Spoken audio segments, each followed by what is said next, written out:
when we were talking about, you mentioned voter registration as a key, tactic of the Southern freedom struggle, Black organizing tactics, even engagement in politics at all, even, the desire to fight for what happens in this country at all.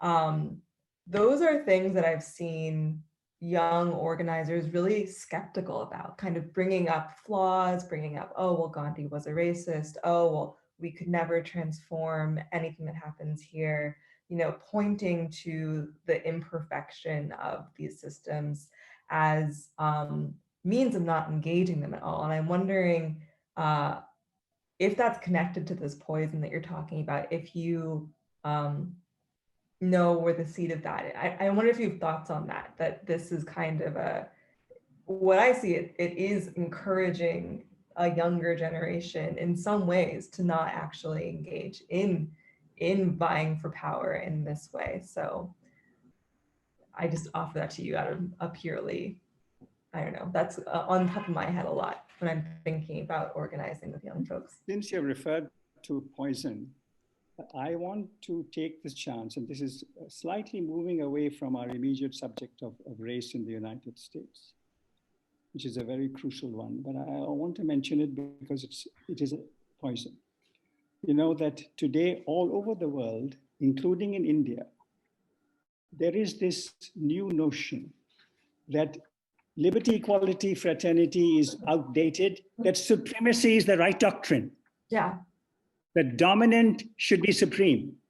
The whites should be supreme in the United States, and the Hindus should be supreme in India. Yeah.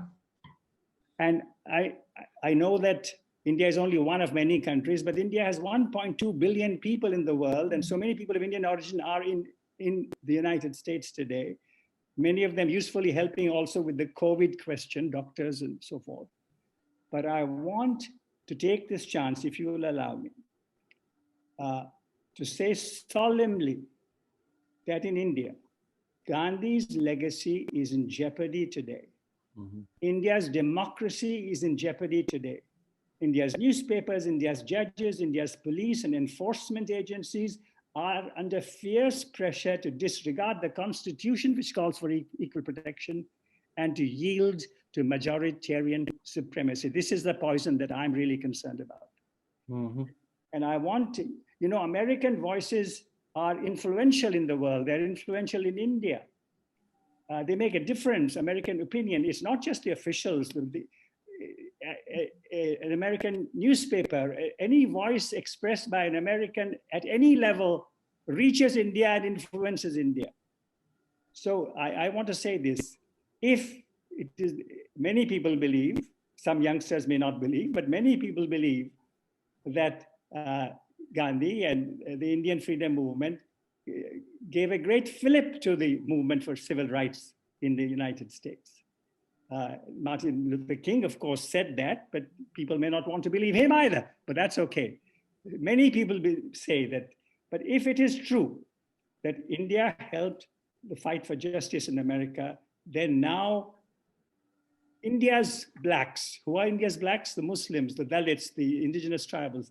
India's blacks today ask for attention and sympathy from America, from Black America, from Black Lives Matter. So I wanted to take this chance. Mm-hmm.